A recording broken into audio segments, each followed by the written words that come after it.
Once upon a time, there was a 7-year-old boy. He loved China. Everything Chinese, whether it was artifacts, art, or just China in general. He loved it all. It was one of his favorite places, especially when he was being imaginative. So one day, one of his imaginations came true. One day, he was playing with his puppy. Such a cute puppy. She's blonde. She's white. Very, very fluffy. And he was playing with her, having a good time. But one day, he decides to have a walk in the woods. And it was a very bright, sunny day.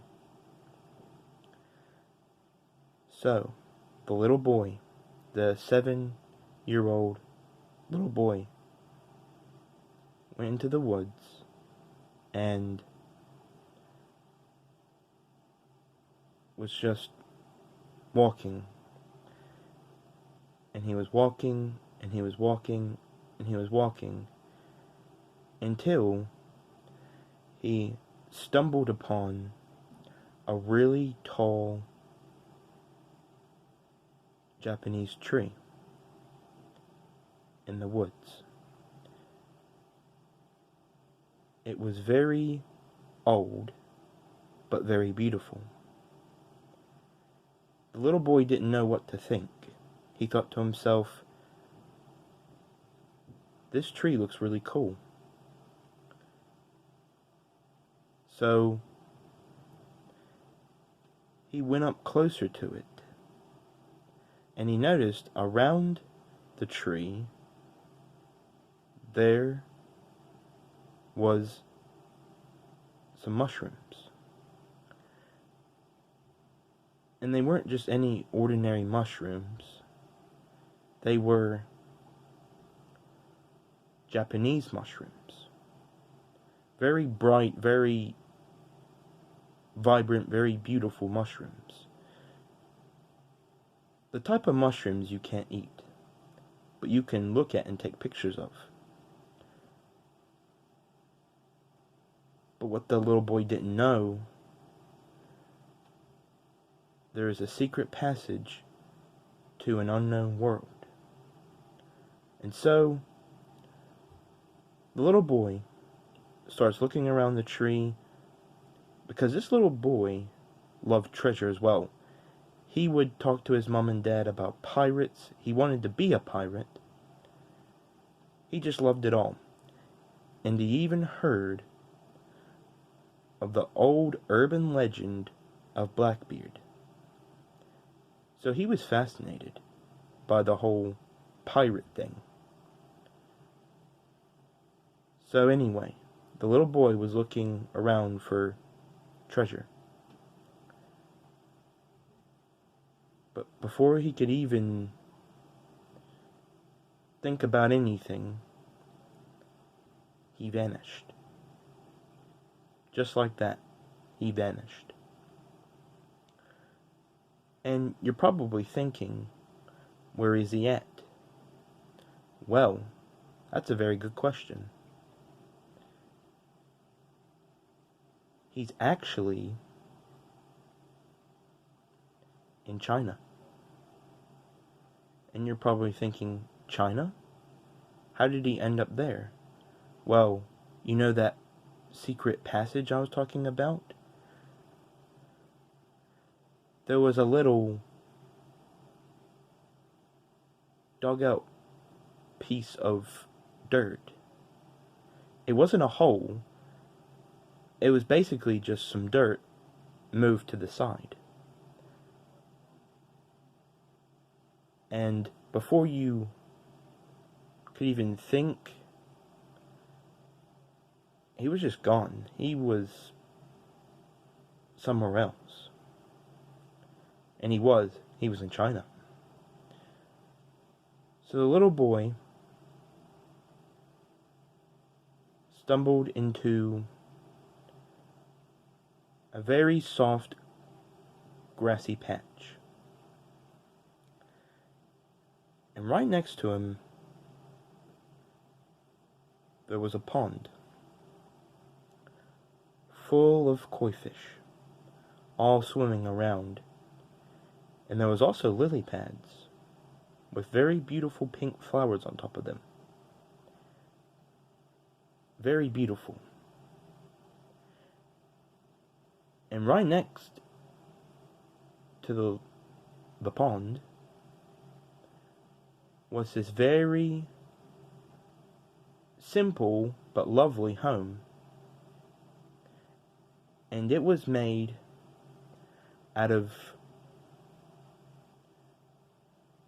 very ancient pieces of stone. And the roof was very, very nice. It was not old looking. It actually had a very modern looking type of vibe to it. It was made out of the same material as the Japanese tree that I just talked about.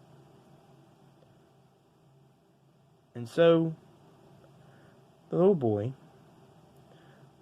went up to the door of this very nice, lovely home.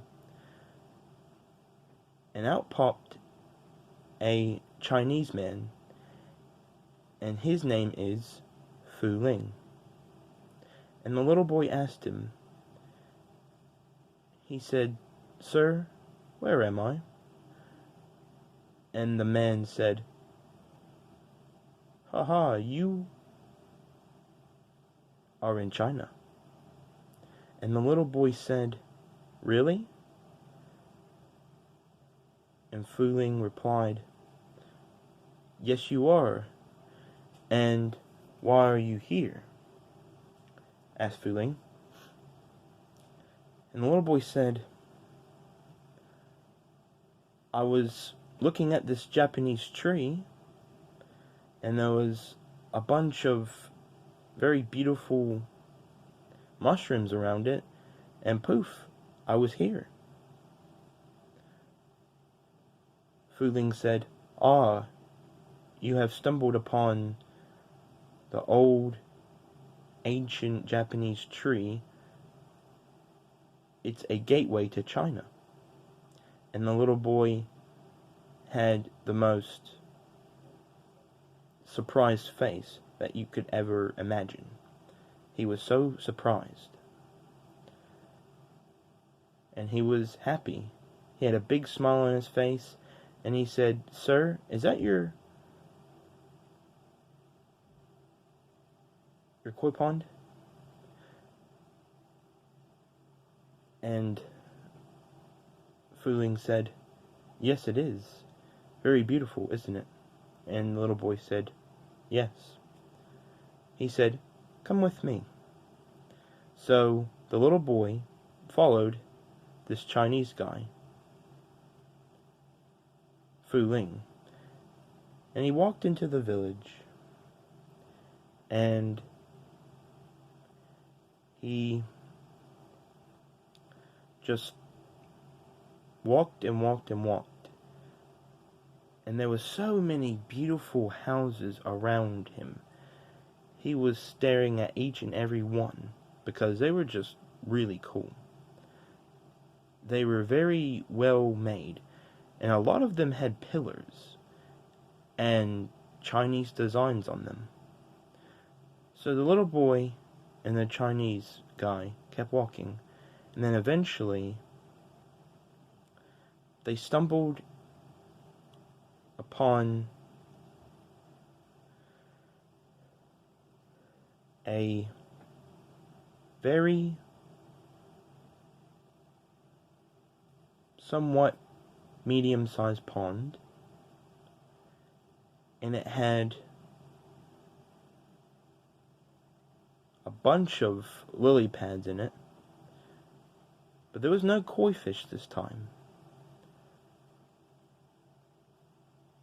And the water was as clear as crystal. It was sparkling and beautiful. So the little boy asked Fu Ling, he said, "Fu Ling, what is this place?" He said, "Ah, yes, this is the spa of life. It's a pond of life." And the little boy replied, he said, "So what does that mean?" Fu Ling said, "It means anything that is broken. So whether you have a broken heart, a broken leg, an upset stomach, once you enter this pond,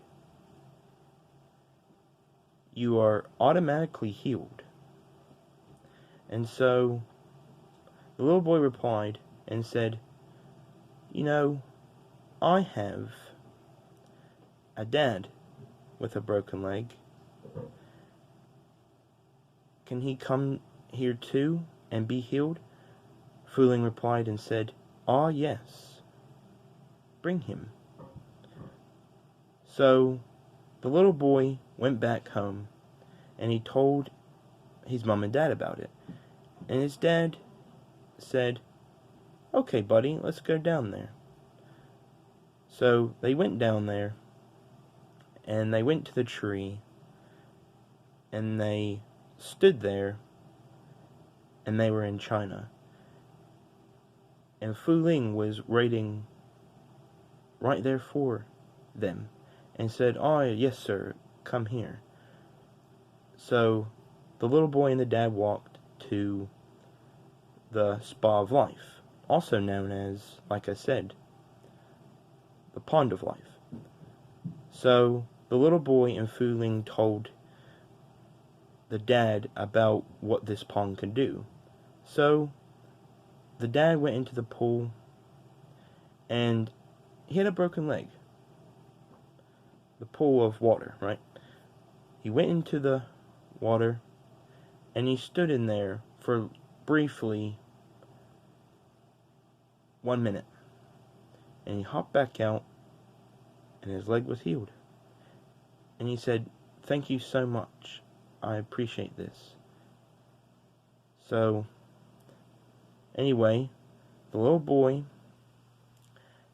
and the dad headed off and went home. And before they left, the little boy was given some treasure. He was given an old Chinese necklace with an old Chinese coin at the end of it. It had a dragon on it, and it said,